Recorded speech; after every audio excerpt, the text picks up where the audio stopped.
Baik, terima kasih Pak Tomo.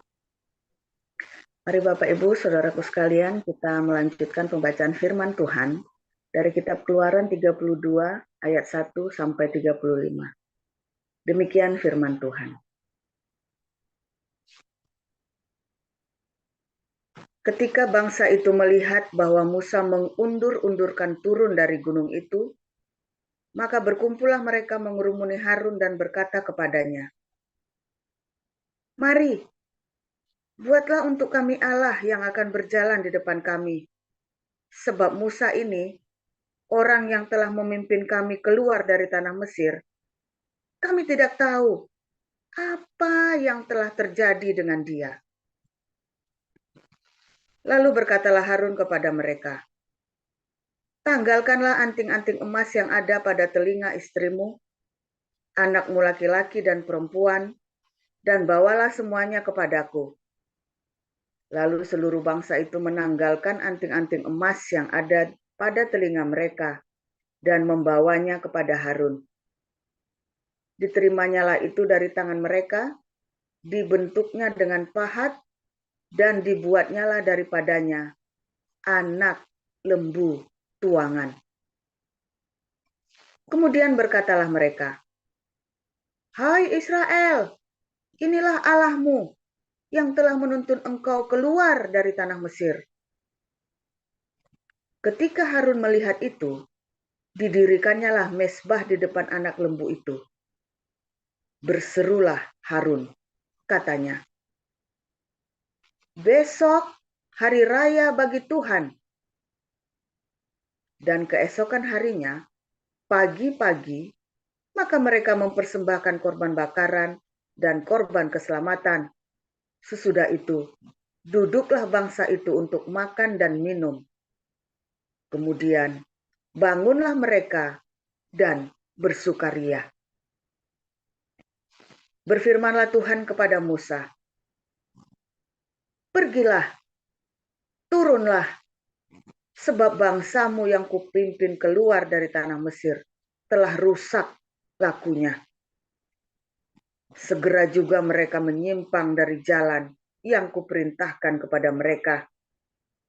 Mereka telah membuat anak lembu tuangan, dan kepadanya mereka sujud menyembah dan mempersembahkan korban sambil berkata,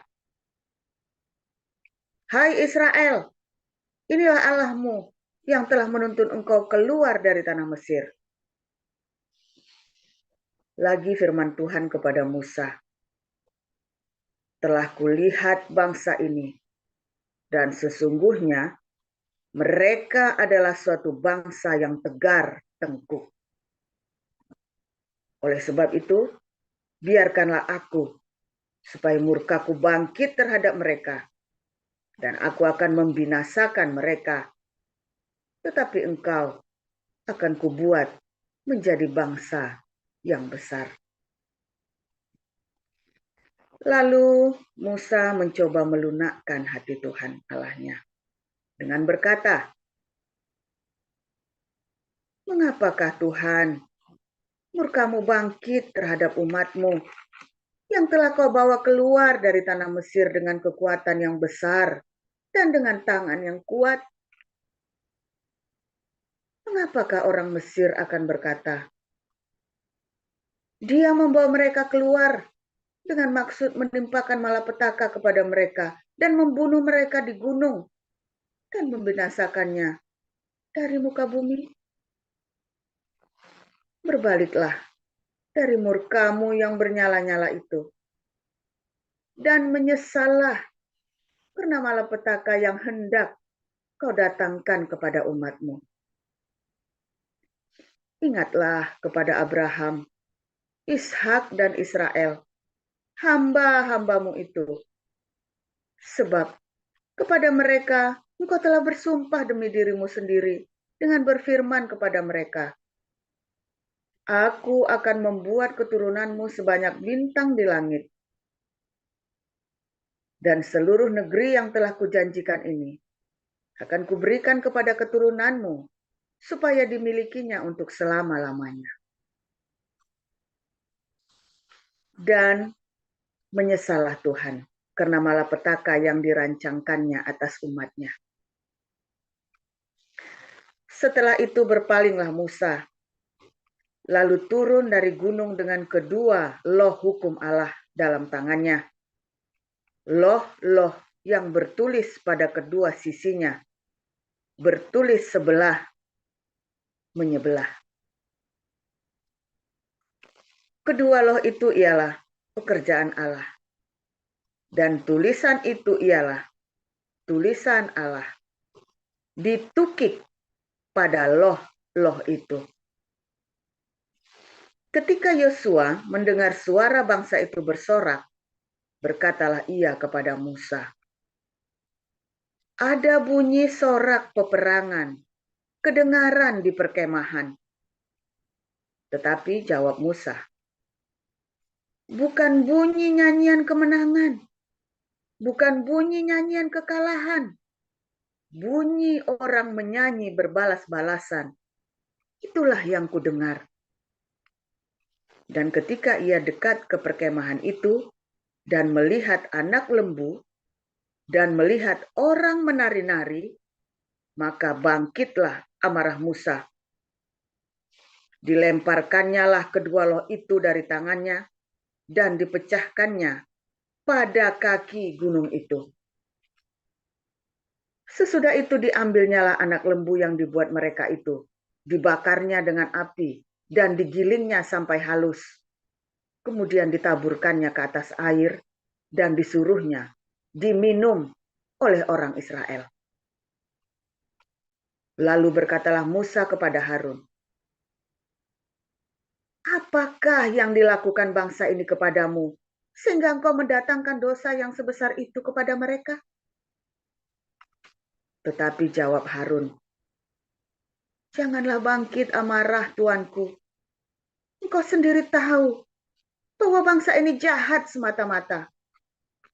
Mereka berkata kepadaku, 'Buatlah untuk kami Allah yang akan berjalan di depan kami, sebab Musa ini, orang yang telah memimpin kami keluar dari tanah Mesir, kami tidak tahu apa yang telah terjadi dengan dia.'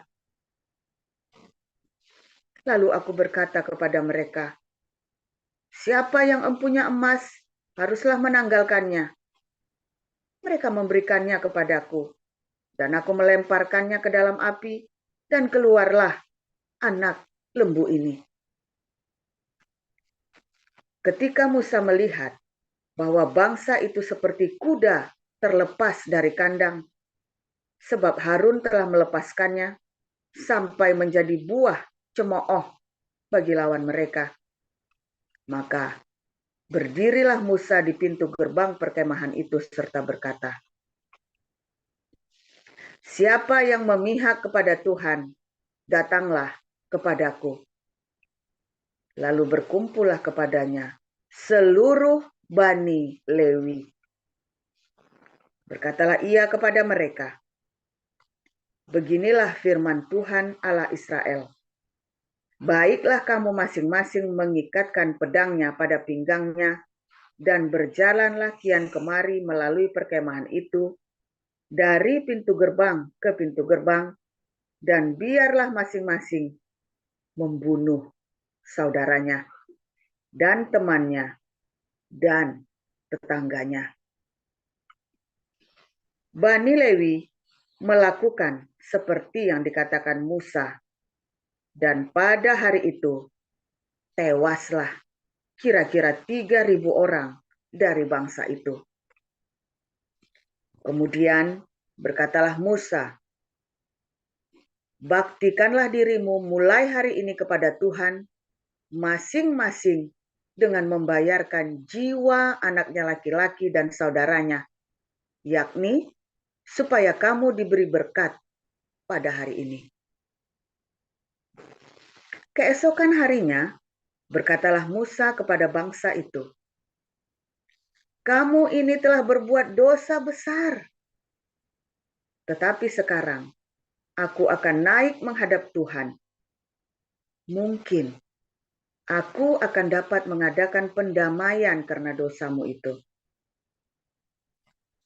Lalu kembalilah Musa menghadap Tuhan dan berkata, bangsa ini telah berbuat dosa besar, sebab mereka telah membuat Allah emas bagi mereka.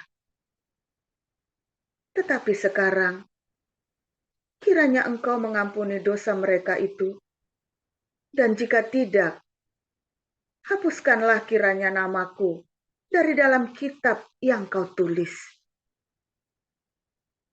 Tetapi Tuhan berfirman kepada Musa, siapa yang berdosa kepadaku, nama orang itulah yang akan kuhapuskan dari dalam kitabku.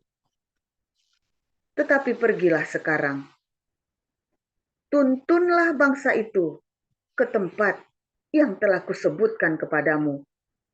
Akan berjalan malaikatku di depanmu. Tetapi pada hari pembalasanku itu, aku akan membalaskan dosa mereka kepada mereka. Demikianlah Tuhan menulahi bangsa itu karena mereka telah menyuruh membuat anak lembu buatan Harun itu. Demikian. Terima kasih Pak Tomo. Silakan Ibu Salma.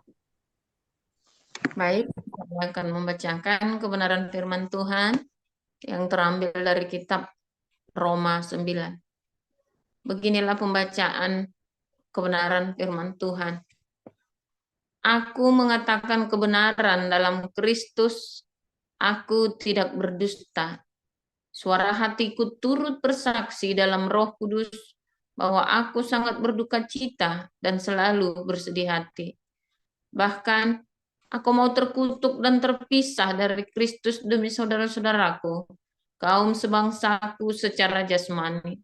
Sebab mereka adalah orang Israel, mereka telah diangkat menjadi anak, dan mereka telah menerima kemuliaan dan perjanjian-perjanjian dan hukum Taurat dan ibadah dan janji-janji.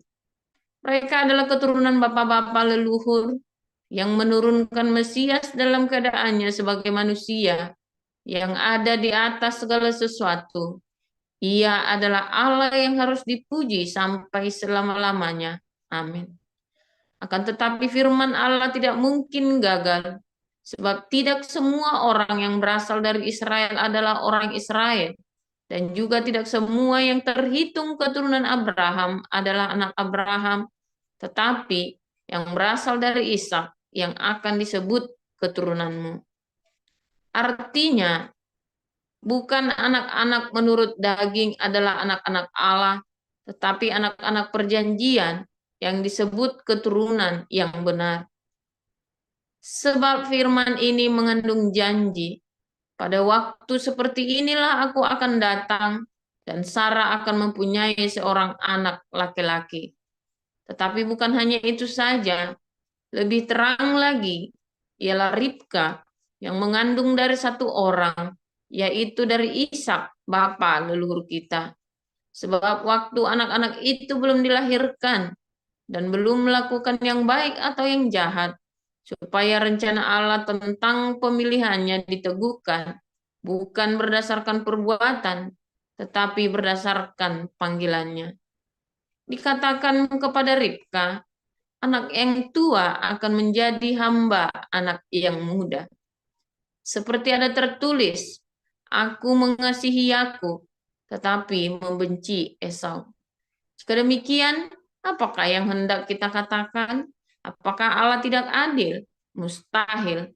Sebab ia berfirman kepada Musa, aku akan menaruh belas kasihan kepada siapa aku mau menaruh belas kasihan. Dan aku akan bermurah hati kepada siapa aku mau bermurah hati.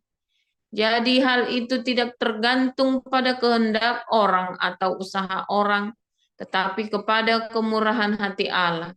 Sebab kitab suci berkata kepada Firaun, itulah sebabnya aku membangkitkan engkau, yaitu supaya aku memperlihatkan kuasaku di dalam engkau, dan supaya namaku dimasyurkan di seluruh bumi.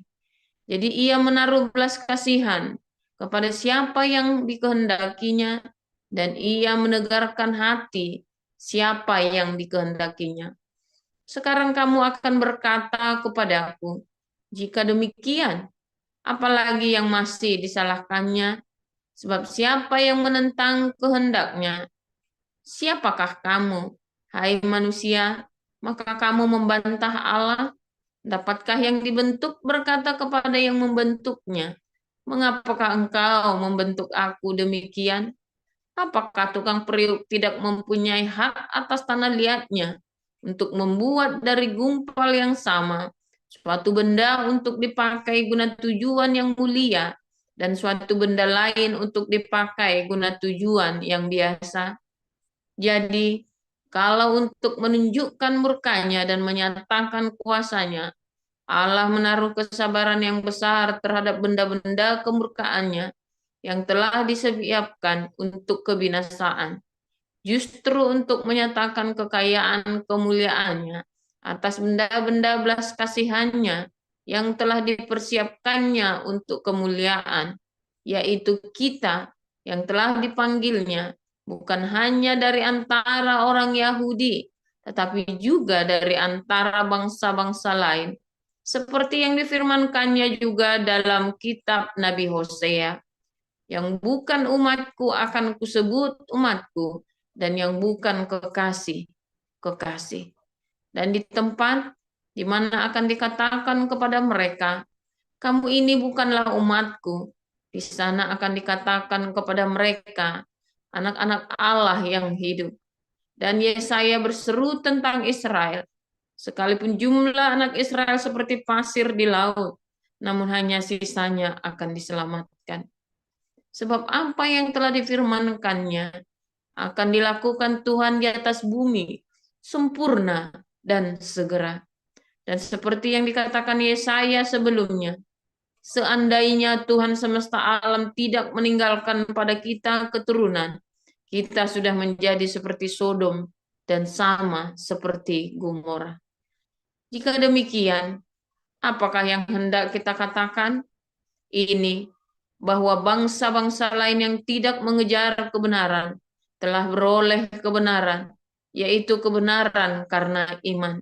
Tetapi bahwa Israel sungguh pun mengejar hukum yang akan mendatangkan kebenaran, tidaklah sampai kepada hukum itu. Mengapa tidak? Karena Israel mengejarnya bukan karena iman, tetapi karena perbuatan. Mereka tersandung pada batu sandungan, seperti ada tertulis, sesungguhnya aku meletakkan di Sion sebuah batu sentuhan dan sebuah batu sandungan, dan siapa yang percaya kepadanya tidak akan dipermalukan. Demikian. Terima kasih para lektor, Ibu Nerliana dan Ibu Sarma. Kita akan mendengarkan firman Tuhan dengan judul Anak Lampu Emas. Silakan, Pastor.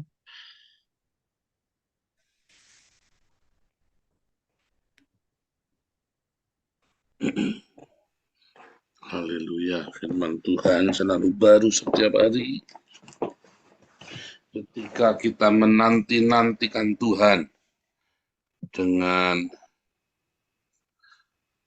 penuh pengharapan, saudara ya.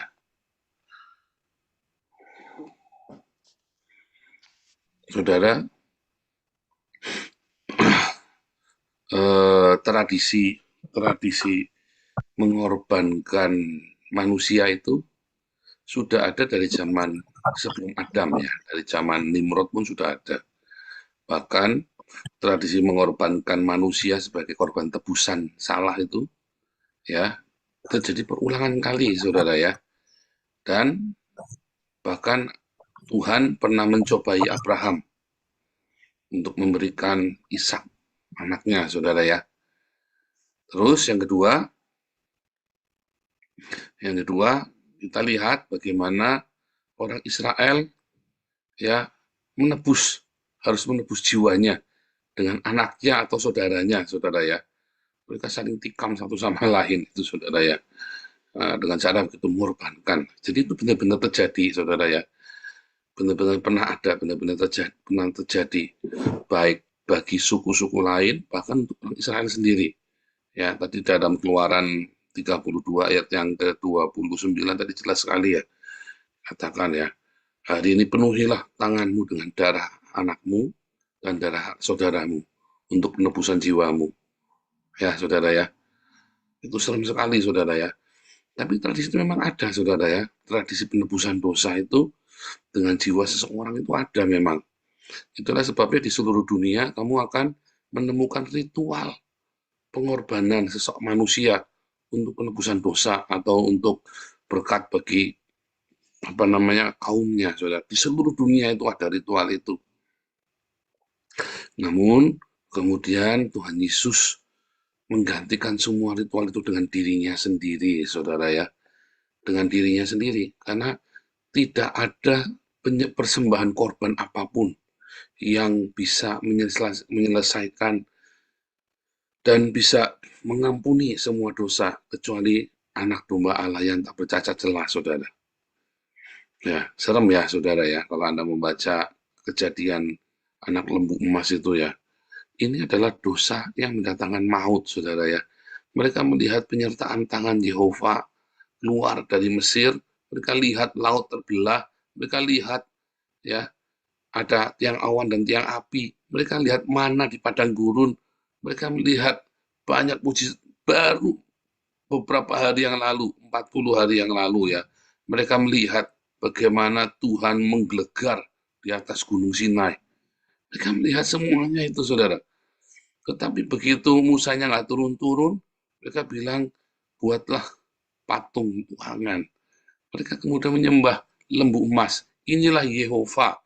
Ya, padahal mereka baru saja menerima, jangan ada Allah yang di hadapanku, jangan membuat patung tuangan apapun dan sujud menyembahnya, saudara. Bayangin ada, itu namanya dosa yang tidak terampuni, saudara ya. Mereka melihat kasih karunia, tetapi mereka menolak kasih karunia itu dengan mudahnya. Kenapa? Karena mereka ingin punya Allah yang dapat disentuh. Mereka ingin punya Allah yang dapat disogok. Mereka ingin punya Allah yang nurut sama keinginannya mereka, saudara. Ya, dengan ilusi dan delusi mereka, baik yang kelihatan maupun yang tidak kelihatan. Intinya Allah ilusi dan delusi ciptaan mereka. Kamu berpikir orang Islam itu Allahnya bukan ciptaan, saudara. Ciptaan, saudara. Orang Islam itu Allahnya adalah ciptaan. Ciptaan dari orang Islam itu, makanya aturannya berubah-berubah. Ya, makanya aturannya berubah-berubah sesuai dengan penguasanya, khilafahnya, saudara. Hadis itu kan, sunnah Rasul itu, gara-gara surah Rasul itu seluruh dunia Islam bunuh-bunuhan. Sesuai dengan maunya mereka sendiri. Itulah Allah ilusi, delusi dari setiap orang. Dari para penguasa, saudara. Para penguasa itu bisa juga para ustadz itu kan para penguasa. Orang Jokowi pun takut, saudara, dengan MUI. Ya kan, itu kan penguasa, saudara. Itulah khilafah kan. Takut. Orang Kristen juga sama kan. Mereka lebih senang membuat sesuatu yang pasti. Mereka menciptakan Tritunggal, Oneness, itu adalah Allah ciptaan, saudara. Itu adalah Allah ciptaan, delusi. Tritunggal dan Oneness itu. Unitarian, Tritunggal, Oneness itu adalah Allah ciptaan. Makanya kemudian mereka meninggalkan Allah yang sejati, ya, yang penuh cinta dengan hawa nafsu Tritunggal Oneness itu. Coba lihat ya caranya Tritunggal Oneness itu ya, kayak mau bunuh-bunuhan, saling laporin ke polisi. Tritunggal Oneness orang Kristen saling laporin ke polisi, saling mengkhianati, menyerahkan data-data kepada orang Islam, saudara. Anda bayangkan.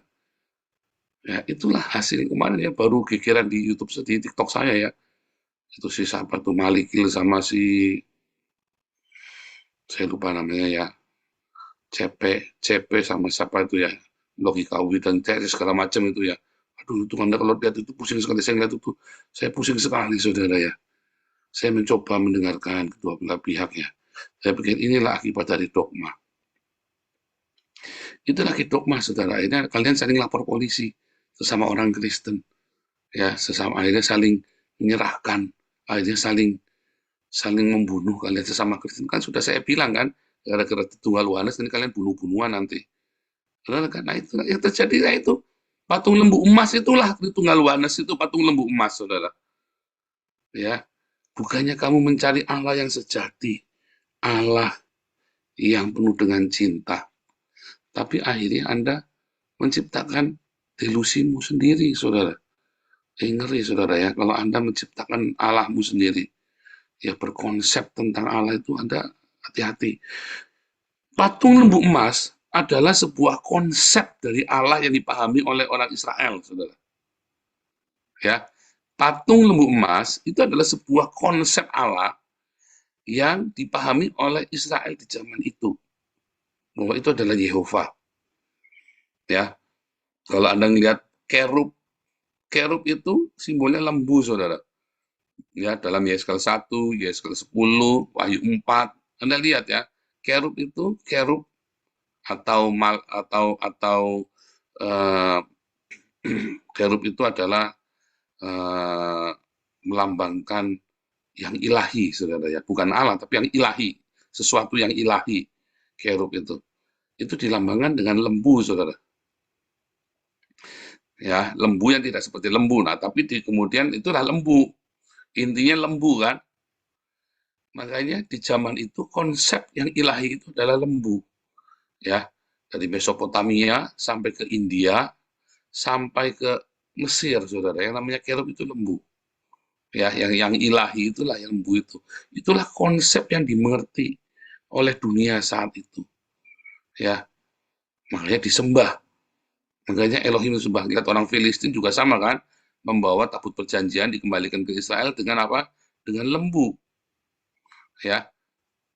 Itu konsep itu kemudian, ya, konsep Allah itu kemudian dikonsep, dan lalu mereka menciptakan Allah mereka sendiri, karena lebih mudah Anda mengikuti konsep Allah Anda dan membuat delusi dari itu, dan Anda merasa baru beragama, baru merasa rohani, terus Anda merasa Anda sudah kenal dengan Allahmu.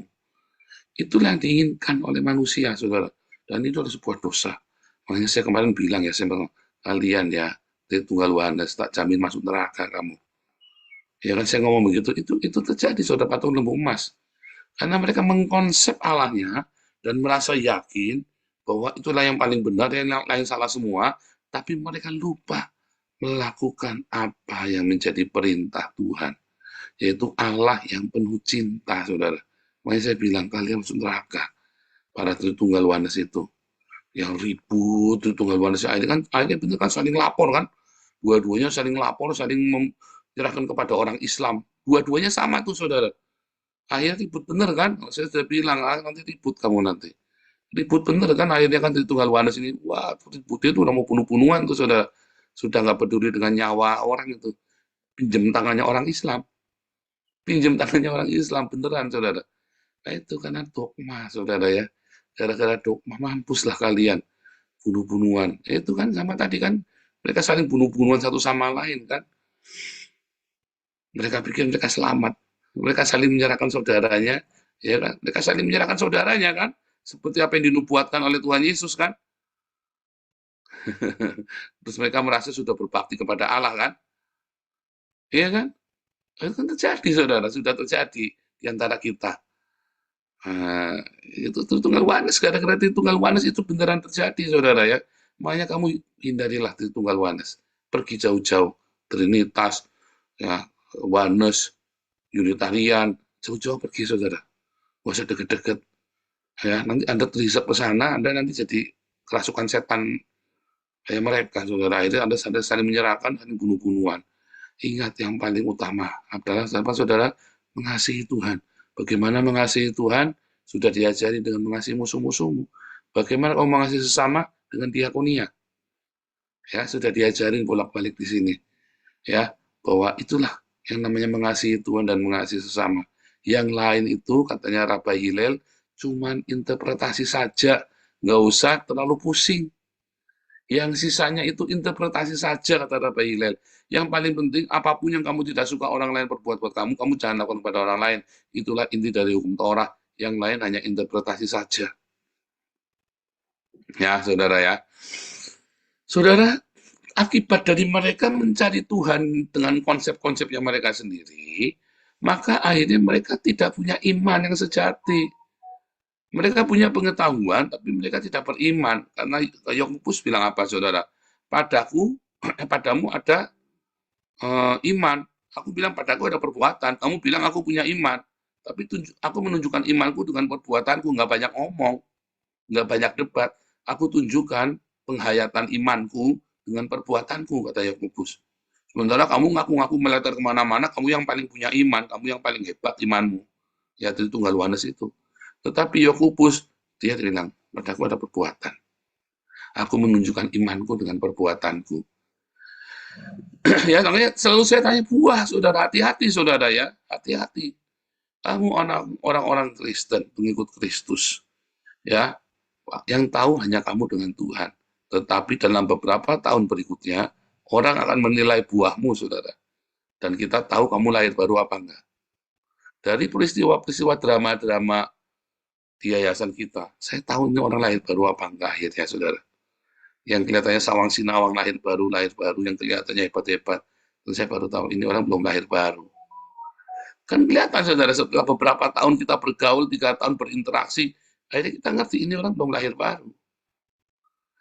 Ya, pertama kali kita ketemu kita nggak tahu mana yang lahir baru, yang tahu hanya kita dengan Tuhan, saudara. Semua perkataan kita bisa baik, bisa manis, tetapi dalam beberapa tahun kita bergaul, kita mengerti orang ini lahir baru atau enggak, saudara. Dari buahnya. Ya, dari buahnya. Nah, makanya Paulus tadi bilang apa, saudara? Ya, mereka orang Yahudi ini mengejar hukum itu, tapi bukan karena iman. Jadi mereka tidak pernah mengerti, karena bukan karena iman, karena teori. Ya, karena mereka mengejar teorinya. Sedangkan Anda datang kemari tiap hari bersama dengan komunitas ini, kejarlah intisari dari pengajaran kita, yaitu mengasihi Tuhan dan mengasihi sesama. Bukan teori itu Tunggal Yohanes dan teori-teori yang saya ajar. Saudara, kita ada pengajaran yang sangat luar biasa, saudara ya. 4 bulan. Kurang lebih 16 bulan Anda kalau mau selesaikan pelajaran kita. Ya, kelas evangelis, apologetik 2, ya, apostolik, kelas profetik, dan kelas Ibrani. Wah, malah 24 bulan kalau Anda mau selesaikan. 2 tahun. Ditambah kita ada Hagios Bible College. Ya, untuk S1 dan S2. Panjang, saudara ya. Saya sendiri belajar teologi 10 tahun, saudara. Saya sendiri belajar teologi 10 tahun. Anda belajar 2 tahun. Cukup berat ya, saudara ya. Berat. Karena apa? Memang itu belajar. Tapi bukan itu yang paling penting. Intisari dari semua itu adalah tetap mengasihi, mengampuni, dan berdiakonia, saudara. Intisarinya. Ya, tetapi saya melakukan lebih dalam, pemahaman yang lebih dalam. Supaya kamu tidak mudah diombang-ambingkan oleh pengajaran apapun yang lain-lain. Ya, makanya ada orang yang masuk pengen tes saya. Ya tambah bingung dia, saudara. Ya, tapi ada orang yang mau masuk memang untuk belajar. Ya, saudara ya, harus bedakan. Ya, saudara ya.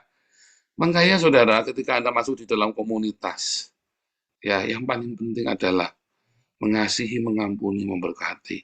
Ada yang sudah ikut kita 3 tahun saja. Hidupnya masih penuh dengan penghakiman. Hidupnya masih dengan benar salah. Ya, hidupnya masih dengan apa, saudara? Dengan hitam putih. Padahal sudah 3 tahun diajarin di sini. Hidupnya masih hutang-hutang. Hidupnya masih penuh dengan ya macam-macam motivasi-motivasi yang tidak lurus. Ya kan? Padahal sudah 3 tahun ikut komunitas kita. Seharusnya dia belajar. Intinya apa sih? Mengasihi, mengampuni, memberkati. Mengasihi itu bukan Anda minta-minta kasih. Ya, mengasihi itu artinya tindakan aktif dari kamu. Bukan kamu mengharapkan orang mengasihi kamu. Memberkati. Berarti kamu tuh memberkati orang lain. Bukan kamu mengharapkan diberkati. Memberkati semua adalah tindakan aktif dari kamu, saudara, dari kita. Mengasihi, mengampuni, memberkati. Kamu jangan minta dimaklumi terus. Kamu yang harus memaklumi orang lain. Kamu yang harus memberkati. Kamu yang harus mengampuni. Kamu yang harus mengasihi. Ya, itu kan tindakan aktif, bukan tindakan pasif yang kamu minta-minta, bukan. yang mengasihi, mengampuni, memberkati. Harusnya kamu memahami itu, saudara. Ya, tetapi karena kamu mengejar teori, karena kamu mengejar yang lain, maka kamu tidak mendapatkan intisarinya. Padahal pengurapan itu ada di sini, saudara. Berkat itu ada di sini. Kalau kamu melakukan tindakan aktif mengasihi, mengampuni, memberkati, pengurapan itu milikmu, saudara. Kamu berkata, yehi wa yehi, saudara. Jadi terjadilah abracadabra, terjadi sesuai dengan rema yang kamu percaya, saudara. Ya, sehingga pengurapan itu kan bukan milik saya. Dalam perjanjian baru, ya di perjanjian lama, pengurapan hanya milik pemimpin, saudara. Kalau ini perjanjian lama, kalau ini adalah perjanjian lama, maka yang punya urapan cuma saya. Tapi ini adalah perjanjian baru di mana urapan diberikan kepada kita semua yang melayani, aktif ya, bukan dilayani.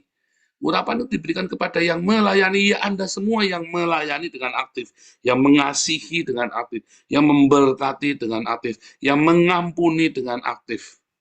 Pengurapan itu bagi kita semua. Sehingga pekerjaanmu diberkati, keluargamu diberkati, bahkan ketika ada sesamamu yang sakit kamu tumpang tangan, orang itu disembuhkan. Itu saudara, ya, itulah berkat. Nah, tetapi ingat-ingat, kita bukan juru selamat. Nah, banyak orang terjebak. Yang namanya mengasihi berarti saya mau jadi juru selamatnya dia. Kayak Musa, kayak Paulus. Sudahlah Tuhan, biar aku dicoret dari namaku dari kitab kehidupan. Paulus juga, aku rela aku terpisah dari Kristus. Yang penting orang Yahudi saya selamat. Enggak begitu, enggak bisa saudara. Juru selamat hanya satu, Yesus Kristus. Jangan berlaga menjadi juru selamat. Makanya kalau ada orang sudah mulai desak-desak saya untuk saya, itulah piti. Ya, ketika Anda berlaga jadi juru selamat, itulah piti, itulah kasihan, dan Anda akan tertipu. Karena Anda berlaga menjadi juru selamat. Sorry, kita bukan juru selamat. Saya selalu, kalau ada orang mulai sorry ya, juru selamat itu bukan saya. Berdoalah sama Tuhan Yesus. Jangan minta-minta sama saya. Yesuslah juru selamatmu. Ya, saudara ya. Itulah mercy. Kita membawa Yesus sebagai juru selamat. Kita bukan juru selamat.